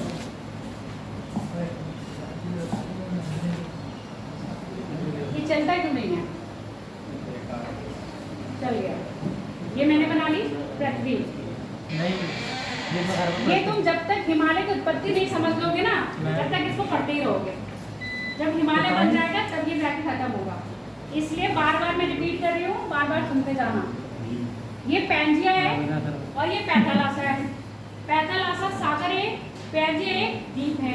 सिर्फ एक ही क्या है? द्वीप है, ना ही कोई बहुत बड़ा महाद्वीप समझ लो। जितने भी सारे महाद्वीप थे सब एक आपस में जुड़े हुए हैं। आप ऐसे समझ लो जैसे पजल बॉल नहीं आती है, पजल बॉल को आप जोड़ देते हो और फिर वो जुड़ के एक बॉल बन जाती है और उसको तोड़ दो पीसेस में तो वो बॉल नहीं रहती ना। तो ये पीसेस क्या थे? आपस में जुड़े हुए थे। पहले ये डिवाइड हुआ दो पार्ट में। ऊपर का बना अंगारा, नीचे नीचे का बना गोंडवाना। तोड़ के दिखा दो तो दूसरा बना दे। ऊपर अंगारा, नीचे गोंडवाना। इसको एक और नाम से भी जानते हैं, बताओ कैलाश। कहाँ कैलाश पहुँच गए? लारासिया, लारासिया, लॉरेशिया। लॉरेशिया। क्या है? लॉरेशिया, ठीक है, लॉरेशिया के नाम से भी जानते हैं। पहले ये दो पार्ट में टूटा, फिर गोंडवाना का भी क्या हुआ? विखंडन हुआ। अब गोंडवाना का विखंडन हुआ तो कौन कौन से देश बने, मतलब कॉन्टिनेंट बने? उत्तरी अमेरिका, दक्षिण अमेरिका। गोंडवाना का जब ब्रेक हुआ है तो दक्षिण अमेरिका बना, अफ्रीका बना, ऑस्ट्रेलिया बना और नीचे क्या बना? अंटार्कटिका। उसके बाद अफ्रीका फिर ब्रेक हुआ। उसके बाद क्या बना? आपका कौन सा भारत अलग हुआ? दक्षिण भारत अलग हुआ, यानी कि भारत का नीचे वाला पार्ट अलग हुआ। जब ये भारत का नीचे वाला पार्ट अलग हुआ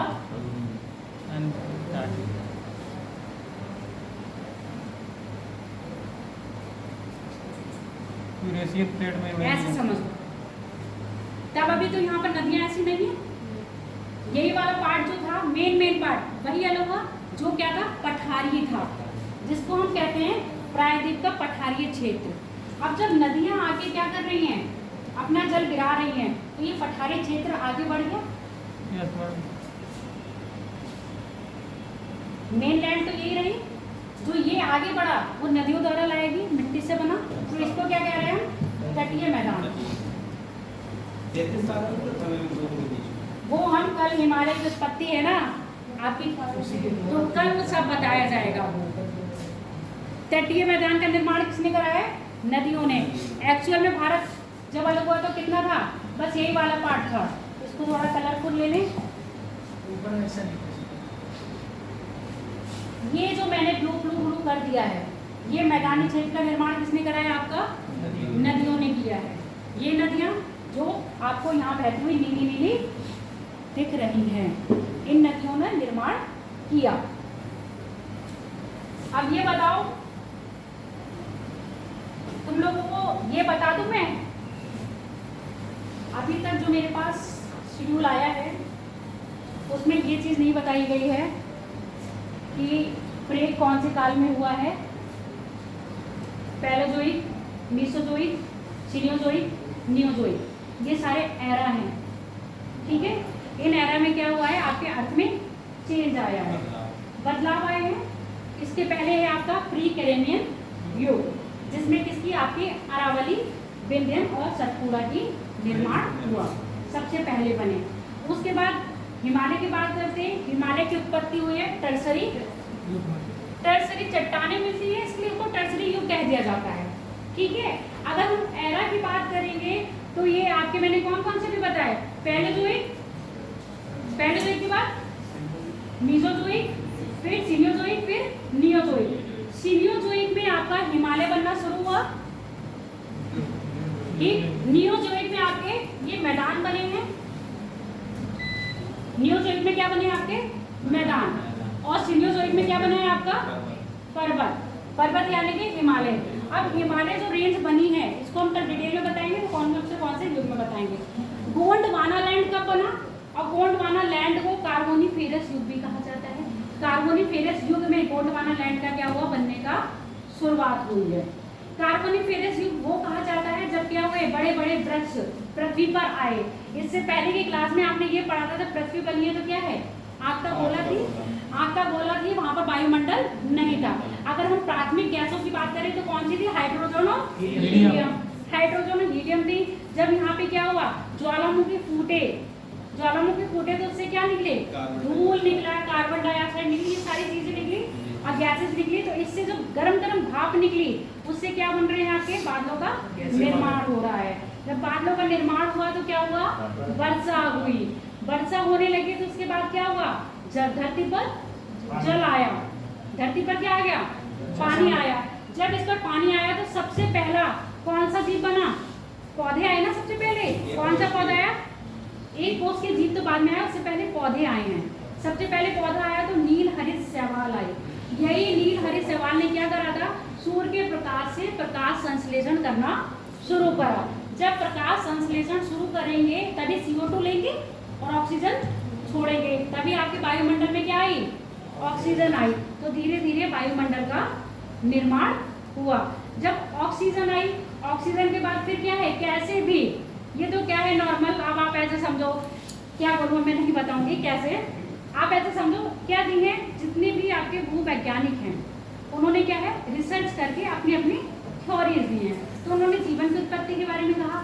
उन्होंने कहा देखो आपके DNA और RNA, DNA में क्या होता है, प्रोटीन होता है DNA में, और क्या होता है,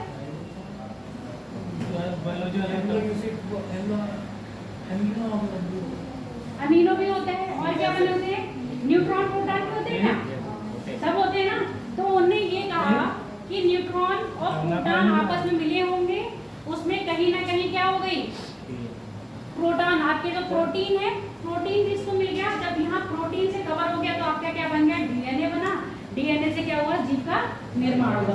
पहला क्या हुआ आपका, एक कोषीय जीव का निर्माण हुआ। ये कब हो रहा है, ये कौन सा हो रहा है, आपके पैलियोजोइक युग में। पैलियोजोइक युग में ये हुआ। पैलियोजोइक युग के बाद क्या हो रहा है, आपके सीनियोजोइक आ रहा है। सीनियोजोइक में क्या हो रहा है, आपके एक कोषीय जीव का निर्माण हो रहा है। सीनियोजोइक के बाद मीसोजोइक में, मीसोजोइक में क्या हो रहा है, एक कोषीय जीव का निर्माण हुआ। मीसोजोइक के बाद फिर क्या आ रहा है आपका, सीनियोजोइक। सीनियोजोइक में क्या हो रहा है, आपके पर्वत का। अब यहाँ पर जो मीसोजोइक है, मीसोजोइक में ही आपका क्या है, गोंडवाना लैंड का विखंडन शुरू हो जाता है। वही होता है कार्बोनिफेरस का युग। इसी कार्बोनिफेरस में बड़े बड़े वृक्ष बनने लगे, मतलब बड़े बड़े वृक्ष पृथ्वी पर बने। जब गोंडवाना लैंड का क्या हुआ, टूटना हुआ, तो ये क्या होने लगे, गिरने लगे। गोंडवाना लैंड का जोरासिक पार्क और कार्बोनिफेरस, कार्बोनिफेरस युग पहले हुआ है और जोरासिक पार्क युग बाद में आया। तो कार्बोनिफेरस में क्या हुआ, पेड़ गिरे हैं और गोंडवाना लैंड का भी विखंडन होना शुरू हुआ। तो जब ये टूट रहे थे और जोरासिक पार्क, यानी कि जोरासिक पार्क है, जोरासिक युग तक क्या हुआ, इसका टूटना चलता रहा। किसका, गोंडवाना लैंड का। और जितने भी पेड़ पौधे बड़े बड़े थे ये सब क्या हो गए, उसी में अंदर धंस गए। जब ये धंस गए तो इन्हीं गोंडवाना लैंड में आपको मिलता है ईंधन, और ईंधन में मिलेगा पहला कोयला, ठीक है। और क्या मिलेगा आपके, क्योंकि जब पेड़ पौधे भी गए हैं तो कहीं ना कहीं जीव जंतु भी गए होंगे। अब सादी चट्टानों का भी निर्माण हुआ होगा, तो इसी में आपका मिल गया ईंधन में पेट्रोल।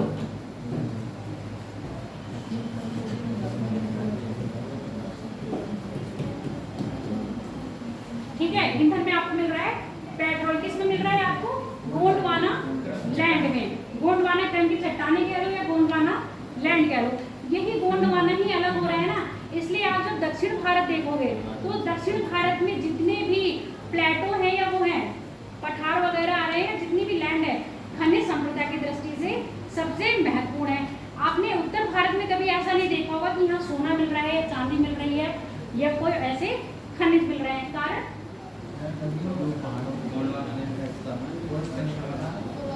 दक्षिण भारत क्या है, गोंडवाना लैंड का हिस्सा है, और गोंडवाना लैंड ही क्या है, आधुनिक क्रम की चट्टानों के बाद धीरे धीरे परिवर्तित हुआ, इसलिए खनिज संपदा की दृष्टि से अधिक महत्वपूर्ण है। जबकि उत्तर भारत, यहाँ पर क्या था, कभी किसी जमाने में 33 सागर हुआ करता था। यही 33 सागर, अब यहाँ देख रहे हो ये नदियां हैं, कहाँ जा रही हैं,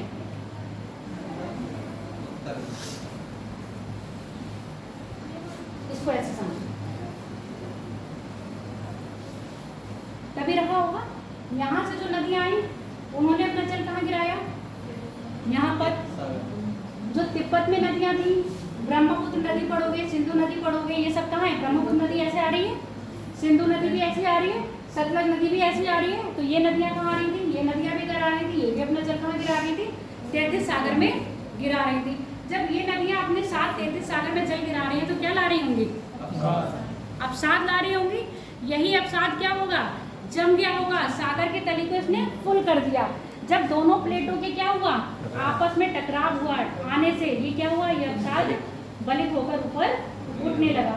इस तरह आपका बना हिमालय। और हिमालय एक चरण में नहीं बना है, हिमालय 6 चरण में बना है। पहले चरण में वृहद हिमालय, दूसरे में मध्य और शिवालिक हिमालय। इनके बनने के क्या है? अलग अलग युग हैं। जो युग की बात अभी मैं कर रही थी, क्योंकि जब कल आपको पढ़ाऊंगी, अभी मैं क्या दे रही हूँ? एक ओवरव्यू, ताकि आप अपना माइंड प्रिपेयर करके आओ कि पहले जब वृहद हिमालय बना तो कौन सा युग था, शिवालिक बना तो कौन सा युग था, और मध्य बना तो कौन सा युग था। अब जब हिमालय बन गया तो हिमालय से जो नदियाँ निकल रही होंगी वो भी तो 33 सागर में आ रही होंगी। आई बात समझ में? वो भी तो 33 सागर में अपना पानी गिरा रही होंगी। तब ये जब नदियाँ अपना पानी गिराती रही तो इन्होंने यहाँ पर क्या कर दिया? एक मैदान का निर्माण करा। और ये कब करा है? नियोजोइक युग में। किसमें करा है? नियोजोइक युग में। और नियोजोइक युग में भी पूछा रहेगा तो प्लेस्टीन में पूछा रहेगा। प्लेस्टीन युग में इसका निर्माण हुआ है। अंदर डिवाइड करा है, इसको आप ऐसे समझो जैसे आपका एक शताब्दी कितनी होती है? 100 साल की होती है। अब उस शताब्दी को हम किस में बांटते हैं? सिल्वर जुबली, डायमंड जुबली, और क्या? सिल्वर, डायमंड, प्लैटिनम, गोल्ड, इनमें डिवाइड करते हैं ना। तो आप इसी को समझो। हमने जो एक एरा लिया, जो मैंने आपको पैराजोइक, मीसोजोइक, नियोजोइक और सीनियोजोइक बताया, ये एक एरा है। इस एरा में भी हमने पीरियड्स बांट दिए हैं कि इतने काल में ये हुआ, इतने काल में ये हुआ, इतने काल में ये हुआ। अब आपको सिर्फ इसमें ये पढ़ना है तो आपके इंडिया के लिए, जैसे हिमालय कौन से काल में बन रहा है वो हम बताएंगे, गोंडवाना कब बना और कब टूटा ये हम बता देंगे बस। इससे ज़्यादा जब आप मैदानी भारत पढ़ोगे तो मैदानी क्षेत्र का कब निर्माण हुआ, कैसे हुआ, उस समय बताया जाएगा। दक्कन का पठार यानी कि जो पठार है ये भी तो निर्माण हुआ। अब आप यहाँ देखोगे कि पठारी भाग तो ये है ही, इसकी भूमि भी पठारी है। ऐसे समझो जैसे ये पठार है, फिर ये भी पठार है, फिर ऐसे कुछ इस तरह से है इसकी दक्षिण भारत की भूमि। अब आप देख रहे हो यहाँ से ऊंचा तो ये है, यानी कि पठारी क्षेत्र है, तो ये भी तो ऊंचा हो गया, तो ये भी क्या होगा, पठारी क्षेत्र होगा। तो ये पठारी क्षेत्र भी तो अलग बना होगा ना कहीं से। तो ये पठारी क्षेत्र जब बना है, जब इंडियन प्लेट कहाँ जा रही थी, इधर जा रही थी, तो ज्वालामुखी क्रिया हुई। तो ज्वालामुखी क्रिया अब ऐसा तो नहीं है कि चलती गई है, थोड़े टाइम के लिए तो रुकी है ना वहाँ पर।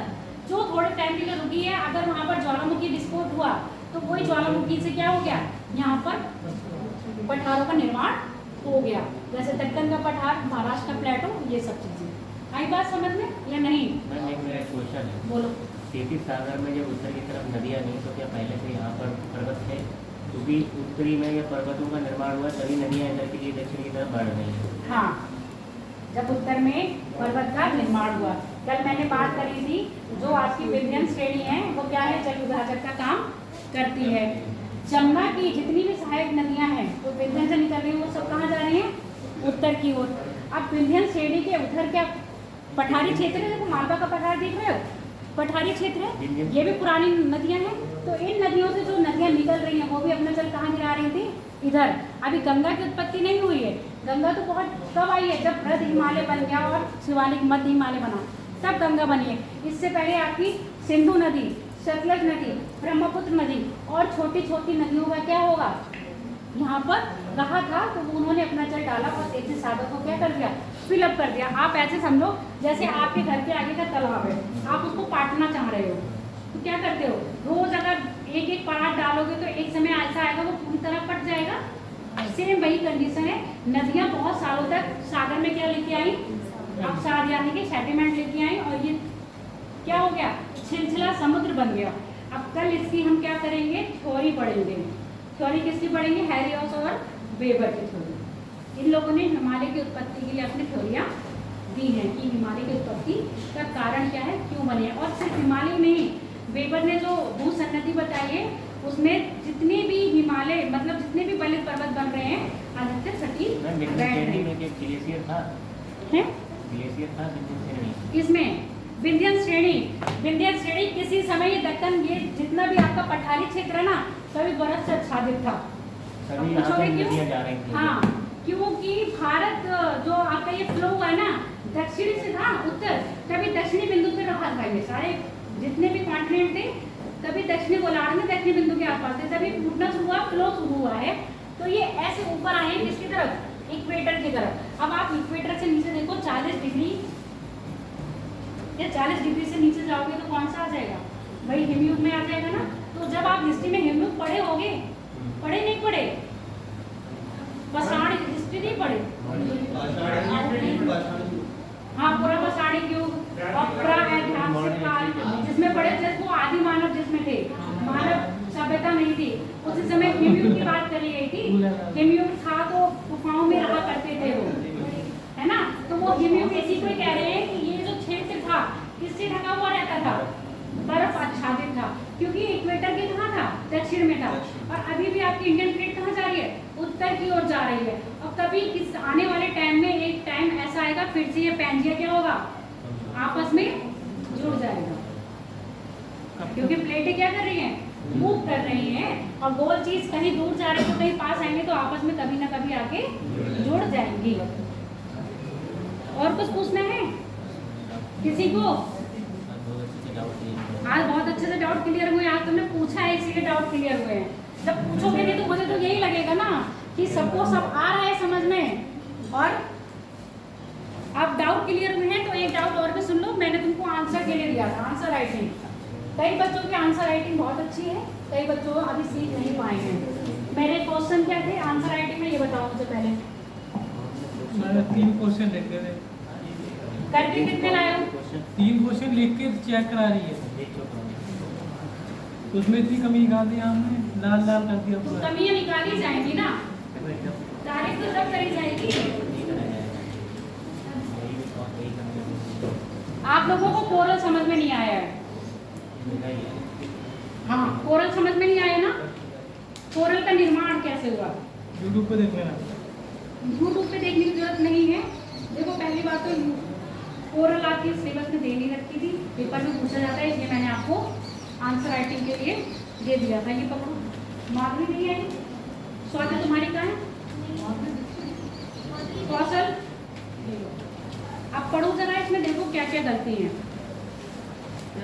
उत्तरी क्षेत्र में चक्रवात भाग में, उत्तरी भाग में आने वाले चक्रवात कैसे हैं? चक्रवात अब मुझे ये बताओ, कई लोगों ने उष्णकटिबंधीय चक्रवात पहन कर रख दिया। उष्णकटिबंधीय चक्रवात की बात मैंने कही थी। क्या उष्णकटिबंधीय चक्रवात भारत में भी आते हैं?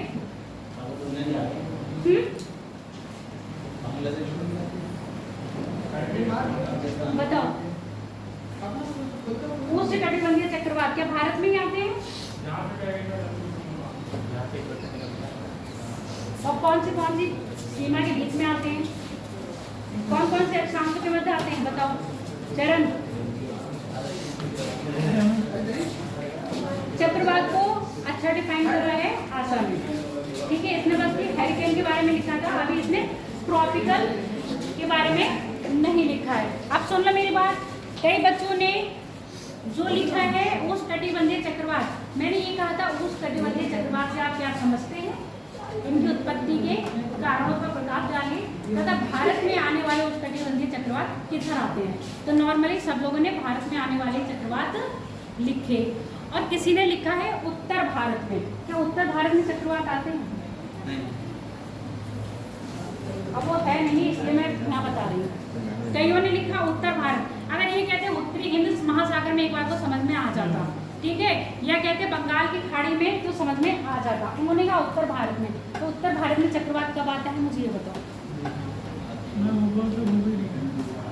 चक्रवात कहाँ उत्पन्न होते हैं?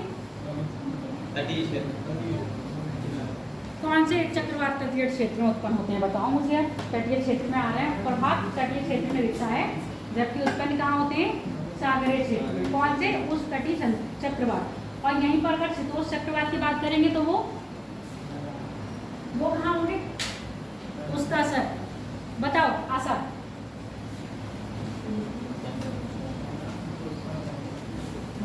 शीतोष्ण चक्रवात तुमने लिखा है? नहीं मुझे आपसे इंग्लिश में बता दीजिए, हिंदी में नहीं आता। अच्छा, शीतोष्ण यानी कि जो ऐसे टेम्परेट जोन में जो आपके साइक्लोन आते हैं वो, उनका इफेक्ट कहाँ लैंड में भी पड़ता है, सी में भी पड़ता है, या सिर्फ लैंड में ही पड़ता है, या सिर्फ सी में ही पड़ता है।